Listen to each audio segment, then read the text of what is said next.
Quel était votre numéro à Auschwitz? 58 319.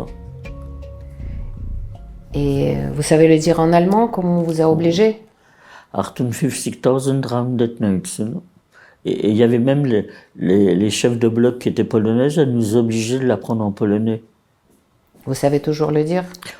Je ne sais pas si je le dis correctement. 58 319.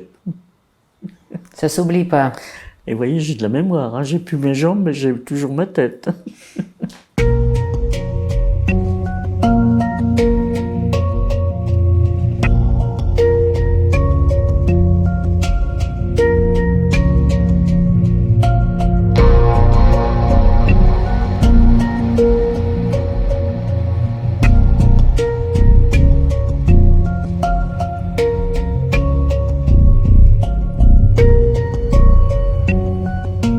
Moi, je suis arrivé au camp de Drancy le 25 août 1943. J'avais 15 ans. Et j'ai tout de suite été désigné pour faire partie du prochain transport qui partait le 2 septembre 1943. Donc, je suis resté à peu près une dizaine de jours à Drancy. Alors là, il y avait les bruits qui couraient quand on voyait les gens qui partaient. Alors les gendarmes, pour nous rassurer, nous disaient « Vous inquiétez pas, vous les jeunes, vous irez travailler et le soir, ça sera un regroupement familial. » Parce qu'on voyait partir quand même des personnes âgées, des femmes, des enfants. On leur disait « Mais qu'est-ce qu'ils vont faire dans un camp de travail ?» Alors ils nous disaient pour nous rassurer « Vous les jeunes, vous irez travailler, le soir, ça sera un regroupement familial. » Quel était votre convoi quand vous étiez... C'est le convoi 59. Vous étiez combien de personnes? Tous les convois étaient d'un minimum de 1000 personnes. Combien de temps durait votre voyage? 3 jours. Les 3/4 des gens qui étaient dans notre wagon à bestiaux, c'était des femmes, des enfants, des femmes avec des bébés dans les bras, des personnes âgées. Hein. Alors évidemment, ça a été assez pénible parce que... Alors ils nous avaient mis un seau d'eau pour boire, parce que le 2 septembre, il faisait trop chaud. Et ils nous ont mis un tonneau pour des besoins hygiéniques. Et puis les portes se sont fermées. Et je crois qu'on était entre 50 et 60 personnes par wagon. Alors vous savez, le premier jour, les personnes âgées ont commencé à tomber par terre. On était compressés les uns contre les autres. Donc on se serrait un peu pour les laisser par terre. Puis vous aviez les enfants qui avaient du mal à respirer. Donc il y avait quelques hommes, ils les mettaient sur les épaules. Il y avait une petite lucarne pour les faire respirer chacun leur tour. Puis vous savez, des bébés, ça hurlait, les enfants, ça hurlait. Vous savez, dans le noir comme ça, avec la chaleur qu'il faisait. Et puis le lendemain, le seau avec l'eau, il y en avait plus. Hein, tout le monde avait bu. Alors plus d'eau. Alors il y avait quelques personnes qui avaient quand même des trucs à manger, hein, qui avaient apporté avec eux quelque chose à manger, mais enfin on n'avait pas de nourriture.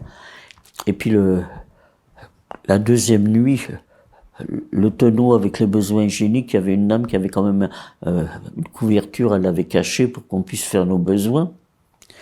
Le tonneau, pendant la nuit du deuxième jour, il s'est renversé. Vous savez, avec le soubresaut du train.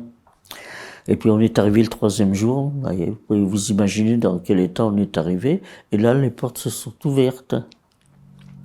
C'est là qu'on a vu, on est arrivé sur un immense quai qu'ils appelaient la Judenrampe, la rampe des Juifs. Et là évidemment les portes se sont ouvertes, et puis on a vu arriver les capots à coups de matraque pour nous faire descendre des wagons à bestiaux là.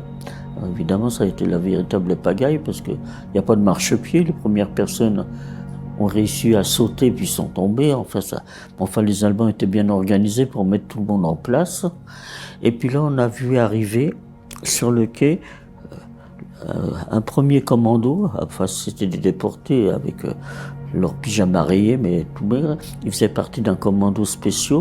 Alors eux, ils venaient récupérer les bagages et sortir les personnes qui étaient mortes pendant ce voyage. Et alors, vous aviez beaucoup de femmes qui avaient un bagage à main. Vous voyez, un sac avec quelques affaires. Alors, ils avaient quand même l'ordre de récupérer aussi le bagage à main. Et alors, ils passaient derrière nous, parce qu'ils n'avaient pas le droit de nous parler, en nous disant « Ne prenez pas d'enfants avec vous, donnez-les aux personnes âgées ». Alors, on ne comprenait pas, parce que ces femmes qui avaient plusieurs enfants, on en prenait 1 ou 2 pour s'en occuper, pour les soulager un petit peu. Alors on ne comprenait pas, et puis après ils sont partis avec tous les bagages à main, et on est resté sur le quai. Et là il y a un Allemand qui est arrivé avec un haut-parleur, en disant que les personnes fatiguées, âgées, les enfants, les femmes, le camp est à quelques kilomètres, ça leur faciliterait l'arrivée au camp. Alors vous avez pratiquement 650 personnes qui sont montées dans ce car, si vous voulez. Alors c'était des camions avec une croix rouge, vous voyez, comme un camion sanitaire, hein. Vous avez pratiquement 650 personnes qui sont montées dans les camions. Et nous, on a été encadrés par les femmes SS qui étaient là. On était à peu près 150 femmes. Ils nous ont mis de côté. Et puis de l'autre côté du quai, ils ont fait la même chose avec des hommes. Ils en ont pris, je crois, 230. Et puis, les camions sont partis. Alors, à l'autre bout du quai, il y avait 3 Allemands. Un qui avait un chien, puis un autre qui avait une badine à la main, vous voyez, une espèce de badine qui baladait de droite à gauche. Alors là, ils nous ont fait défiler une par une devant ce SS, qui nous regardait des pieds à la tête. On a été sélectionnés à 106 femmes. Donc, en fait, il n'y a que 106 personnes femmes qui sont rentrées dans les camps et les autres sont allés directement au crématoire. Mais ça, on ne le savait pas, ils étaient montés dans les camions.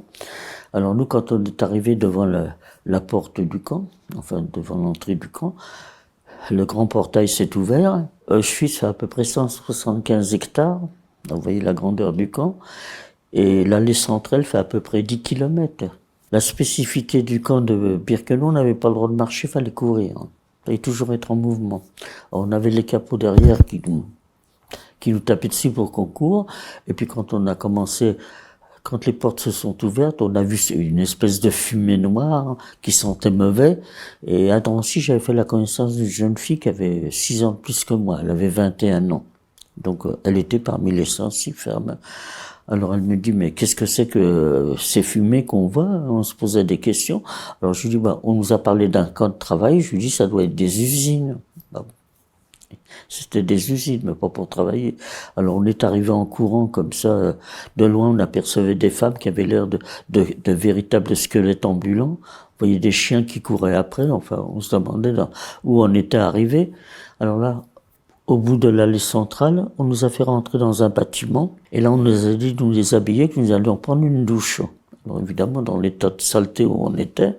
Alors nous, comme on était sélectionnés pour les travaux forcés, on a vraiment pris une douche froide, bien sûr, mais enfin ça fait rien, c'était quand même une douche, ni serviette ni savon, puisqu'on n'avait rien.